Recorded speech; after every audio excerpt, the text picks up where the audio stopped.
अच्छा बच्चे, आज का हमारा दूसरा टॉपिक है वो है बेसिडियम मैकाटा। इसका दूसरा नाम है क्लब फिंजई।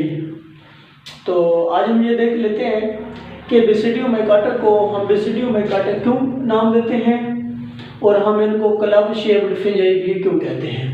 सबसे पहली बात ये है, अगर एमसीक्यूज के हवाले से आ जाए कि फिंजई का वो कौन सा ग्रुप है जो मोस्ट फेमिलियर है, तो वो आप लोगों को पता होना चाहिए। वो हमारे पास है basidiomycota. Basidiomycota are the most familiar group of the fungi. जैसे कि बच्चे, मैं आपको एक बात बताऊं, अगर आप लोग मतलब के पढ़े लिखे लोग हैं या अनपढ़ लोग हैं, आप लोगों ने नाम तो सुना होगा खुम्बियां, मशरूम्स। तो चूंकि इस ग्रुप के अंदर मशरूम्स शामिल है, इसलिए हम इस ग्रुप को नाम देते हैं मोस्ट फेमिलियर ग्रुप। ठीक हो गया। सबसे पहली बात यह है, ये फेमिलियर ग्रुप है क्योंकि इसमें एडिबल मशरूम्स हैं जिन्हें लोग फूड के सोर्स के तौर पे यूज करते हैं। दूसरी चीज, डिवास्टेटिंग प्लांट पैथोजेंस।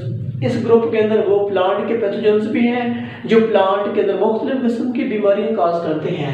जैसे कि एक बीमारी हमारे पास है रस्ट की और दूसरी हमारे पास है स्मार्टी की डिजीज है। ये आप लोगों ने अभी समझनी है। रस्ट की डिजीज काज करने वाले फिंजई का नाम है पक्सीनिया स्पीशीज और स्मार्टी की डिजीज काज करने वाले फिंजई का नाम है अस्टिलागो स्पीशीज। ठीक हो गया। सबसे पहले हम देख लेते हैं कि इनमें सेक्सुअल रिप्रोडक्शन कैसे होती है और ये सेक्सुअल रिप्रोडक्शन कैसे है।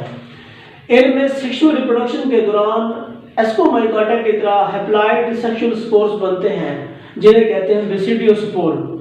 ये भी मेयोसिस के थ्रू बनते हैं, लेकिन तादाद में 4 होते हैं। एस्कोस्पोर जो थे वो 8 थे और बेसिडियोस्पोर कितने होते हैं? 4 होते हैं। लेकिन एक और भी फर्क आप लोगों ने समझना है, एस्कोस्पोर एक सैक लाइक स्ट्रक्चर एस्कस के अंदर बन रहे थे, लेकिन जो बेसिडियोस्पोर है ये क्लब शेप्ड स्ट्रक्चर बेसिडिया या बेसिडियो उसके ऊपर बनते हैं। ये तादाद में 4 होते हैं, वो तादाद में 8 होते हैं, लेकिन दोनों बनते मेयोसिस के थ्रू ही हैं। ये चीज आप लोगों ने एक समझ लेनी है।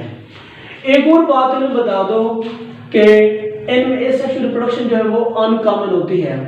इनके अलावा इनके अंदर जो बेसिडिया है, ठीक है, बेसिडिया, ये इनमें क्या है, आमतौर पे आप लोग इनमें बताएं कि इनके पास एक स्ट्रक्चर भी होती है जिसको बोलते हैं फ्रूटिंग बॉडी, जैसे हमने लास्ट टाइम पढ़ी है। उसके अंदर एस्कोमाइकाटा के अंदर, तो बेसिडियो माइकाटा के अंदर भी हमारे पास मतलब कि फ्रूटिंग बॉडी है जिसको नाम देते हैं बेसिडियो कार्प। ये भी हमारे पास क्या होगी, मतलब कि ये भी डिप्लॉइड होगी। इसमें जितने भी हैफी होंगे वो तमाम के तमाम डाइकैरियोटिक और हेटेरोकैरियोटिक हैफी ही होंगे।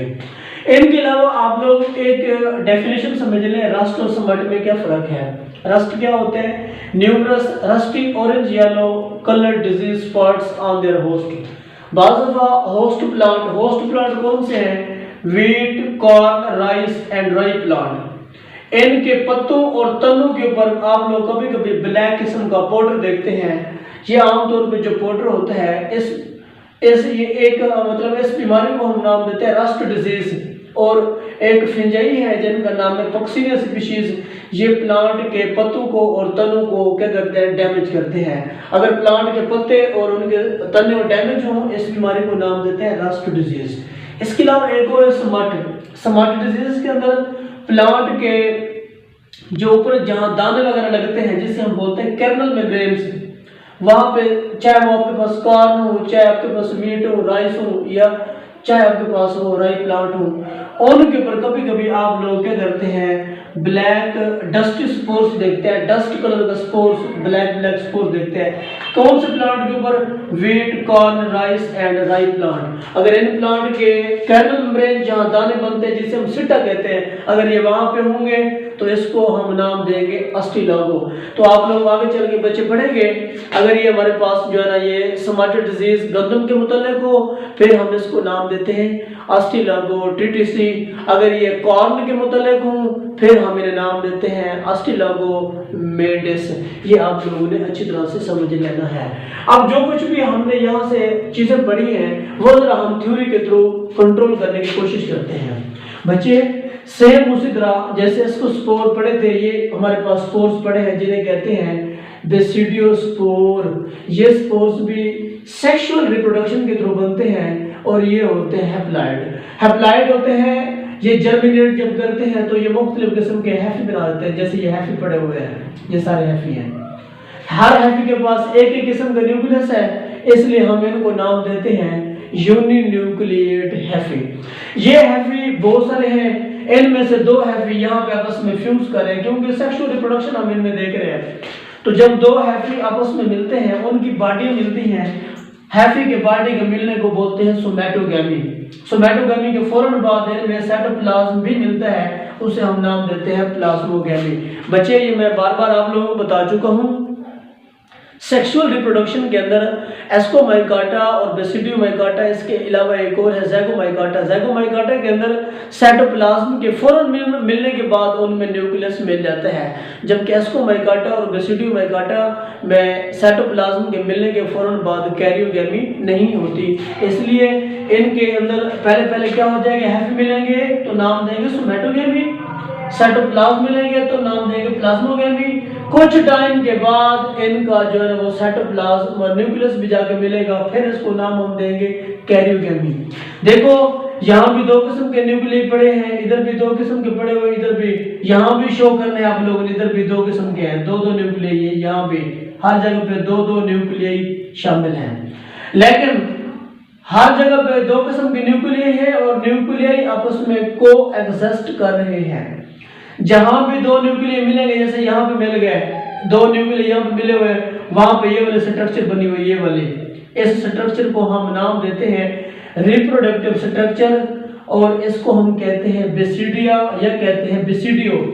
ऐसी शक्ल, अगर इस रिप्रोडक्टिव स्ट्रक्चर बेसिडिया की शेप देखें, इस शेप को हम नाम देते हैं क्लब शेप्ड, इसलिए हम इस ग्रुप को नाम देते हैं बेसिडियोमाइकाटा, या इसको बोलते हैं क्लब फिंजाई, क्योंकि इसमें क्लब शेप्ड क्या होती है, सेक्सुअल रिप्रोडक्टिव स्ट्रक्चर होती है, जिनको बेसिडिया या बेसिडियो कहते हैं। इनके बाहर की तरफ आप लोग देख रहे हैं स्पोर्स पड़े हुए ये वाले, ठीक हो गया, तो इनको हम नाम देते हैं, इन स्पोर्स को हम नाम देते हैं बेसिडियोस्पोर। ये तादाद में होते हैं 4 बनते हैं, कितने बनेंगे भाई, 4 होंगे। ये भी किस प्रोसेस के थ्रू बनते हैं, मियोसिस के थ्रू ही बनते हैं, तो मियोसिस के थ्रू 4 स्पोर्स बनते हैं। जब ये स्ट्रक्चर मैच्योर होगी, यहाँ से स्पोर्स अलग होंगे, वो किस इलाके के ऊपर लैंड करेंगे, ये स्पोर जर्मिनेट करेंगे, इनका ये प्रोसेस बार बार रिपीट होता रहेगा। तो आखिरी बात आप लोग दोबारा सुन लें, बेसिडियोमाइकाटा को हम बेसिडियोमाइकाटा या क्लब फिंजाई क्यों कहते हैं, क्योंकि इनमें एक तो सेक्सुअल स्पोर्स बनते हैं जिन्हें बोलते हैं बेसिडियोस्पोर, जो कि हैप्लॉइड होते हैं 1n। दूसरा, इनके अंदर एक रिप्रोडक्टिव स्ट्रक्चर बनती है जो कि होती है क्लब शेप्ड, जिसे हम नाम देते हैं बेसिडियो या बेसिडियो। इनके अलावा इनके अंदर एक और फ्रूटिंग बॉडी बनती है जो कि डिप्लॉइड होती है, और उसको हम नाम देते हैं बेसिडियोकार्प। और फ्रूटिंग बॉडी बेसिडियोकार्प के अंदर 2 किस्म के न्यूक्लियाई होते हैं, इसलिए हम ये नाम देते हैं कि बेसिडियोकार्प के अंदर 2 किस्म के न्यूक्लियाई जब होंगे एक ही सेल ये हैफी के पास, इसलिए ऐसे हैफी को नाम देते हैं डाइक्रोटिक हैफी या हेटेरोक्रोटिक हैफी, या इनको हम नाम देते हैं कि बाई न्यूक्लियेट हैफी भी कहते हैं। ठीक हो गया। अब ये जो स्ट्रक्चर बन गई है, ये वाला पार्ट आप लोगों को नजर आ रही है, ये वाला जो जैसे ये स्ट्रक्चर ऐसे है जैसे कोई अम्ब्रेला लाइक स्ट्रक्चर हो, इस स्ट्रक्चर को हम नाम देते हैं गिल्स का। इसके ऊपर की तरफ जो ये टेप वाली जगह है इसको बोलते हैं पाइलस। तो बच्चे हम इस इलाके को गिल्स इसलिए बोलते हैं जैसे फिशेस के गिल्स होते हैं, जिन्हें हम देख के बता सकते हैं कि फिश हमारे पास फ्रेश है या ओल्ड है। तो जिस तरह फिश के गिल्स के सेलों की अरेंजमेंट होती है, उसी तरह यहाँ पर जितने भी सेल पड़े वो भी इसी तरह से अरेंज्ड हैं, इसलिए हम इस इलाके को नाम देते हैं गिल्स का। तो मैं उम्मीद करता हूँ आप लोगों को यह टॉपिक लाजमी समझ आएगा। अगर कोई मसला हो तो आप लोगों ने लाजमी हमें बताना है। अल्लाह हाफ़िज़।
Yeah.